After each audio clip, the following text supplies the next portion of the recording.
মা নামী নায়িকা, তাই মেয়েও এবার পেয়ে গেল চান্স। যেমন দেখতে তেমনই অভিনয়। হ্যাঁ, জলসার রানী ভবানী হচ্ছেন 25 বছরের এই সুন্দরী। টক্কর দিচ্ছেন স্বস্তিকাকেও। চেনেন কি কে এই অভিনেত্রী? দেখুন কে এই 25 বছর বয়সী সুন্দরী। দুই মুখ্য বাংলা চ্যানেলে একসঙ্গে আসছে রানী ভবানী। ইতিমধ্যেই খবর, জি বাংলার রানী ভবানী হতে চলেছেন স্বস্তিকা দত্ত। এবার প্রশ্ন হলো, স্টার জলসার রানী ভবানী তাহলে কে হবে? আপাতত যে নামটা টলিপাড়া থেকে উঠে আসছে তা হলো রাজনন্দিনী পাল। তার কাছে ছোট পর্দার জন্য রানী ভবানী হওয়ার প্রস্তাব গিয়েছে বলে খবর।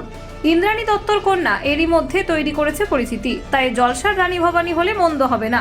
খবর, রাজনন্দিনী নাকি প্রস্তাব পাওয়ার পর অভিনয় করতে রাজি হয়েছেন, তবে কিছু শর্ত রেখেছেন নির্মাতাদের কাছে। সেগুলো নিয়ে ফাইনাল কথা হলেই হয়তো সই হবে কাগজপত্র। যদিও রাজনন্দিনী ছাড়াও আরও কিছু নাম ভাবা হয়েছে স্টার জলসার তরফে। খবর, জি বাংলার সঙ্গে সম্প্রতি ফের চুক্তিবদ্ধ হয়েছেন স্বস্তিকা দত্ত। আর তিনি যে ধারাবাহিকে অভিনয় করবেন তার প্রযোজনা করছেন জি বাংলা প্রোডাকশন ও সুরিন্দর ফিল্মস। শুধু তাই নয়, ইতিহাসের পাতার এক মহিয়সী নারীর চরিত্রে দেখা যাবে স্বস্তিকাকে।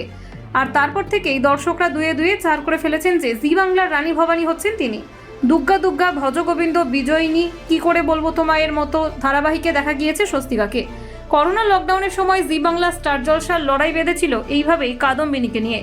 প্রায় একই সময় দুটি চ্যানেলে জি বাংলা এবং স্টার জলসায় সম্প্রচার হতে শুরু করেছিল দেশের প্রথম মহিলা ডাক্তার কাদম্বিনী দেবীর জীবনকে ঘিরে। জি বাংলার কাদম্বিনীতে অভিনয় করেছিলেন উষসী রায়। স্টার জলসার প্রথমা কাদম্বিনীতে অভিনয় করেছেন সোলাঙ্কি রায়। তবে সেই সময় টিআরপিতে বাজি মেরেছিল স্টার জলসা। জি বাংলা আগেই বন্ধ করে দিয়েছিল কাদম্বিনীর গল্প। তবে রানী ভবানীকে নিয়ে কি হয় তা সময় বলবে। নাটোরের জমিদার রাজা রমাকান্তের স্ত্রী ছিলেন রানী ভবানী।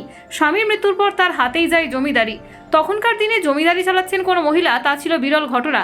1786 সাল পর্যন্ত নাটোরের রাজ্য ছিল ভারতবর্ষের অন্যতম বৃহত্তম জমিদারি। নাটোর, রাজশাহী, পাবনা, বগুড়া, কুষ্টিয়া, যশোর, রংপুর হয়ে মুর্শিদাবাদ, বীরভূম, মালদহ পর্যন্ত বিস্তার লাভ করেছিল তার এই জমিদারি।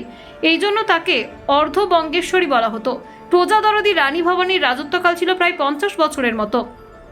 প্রসঙ্গত উল্লেখ্য, রাজনন্দিনীর রসবোধ সাংঘাতিক। অনেকে এই জন্য তার ওপর রেগে যান, কিন্তু তারা বুঝতে পারেন না যে তিনি স্রেফ মজা করছেন।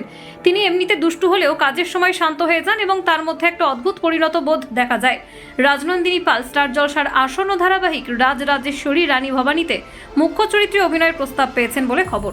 তিনি নাকি মৌখিক কথাবার্তায় রাজি হয়েছেন, তবে তার হাতে বেশ কিছু ছবি ও সিরিজ থাকায় তিনি খানিকটা ভাবনা চিন্তা করছেন এবং কিছু শর্ত রেখেছেন।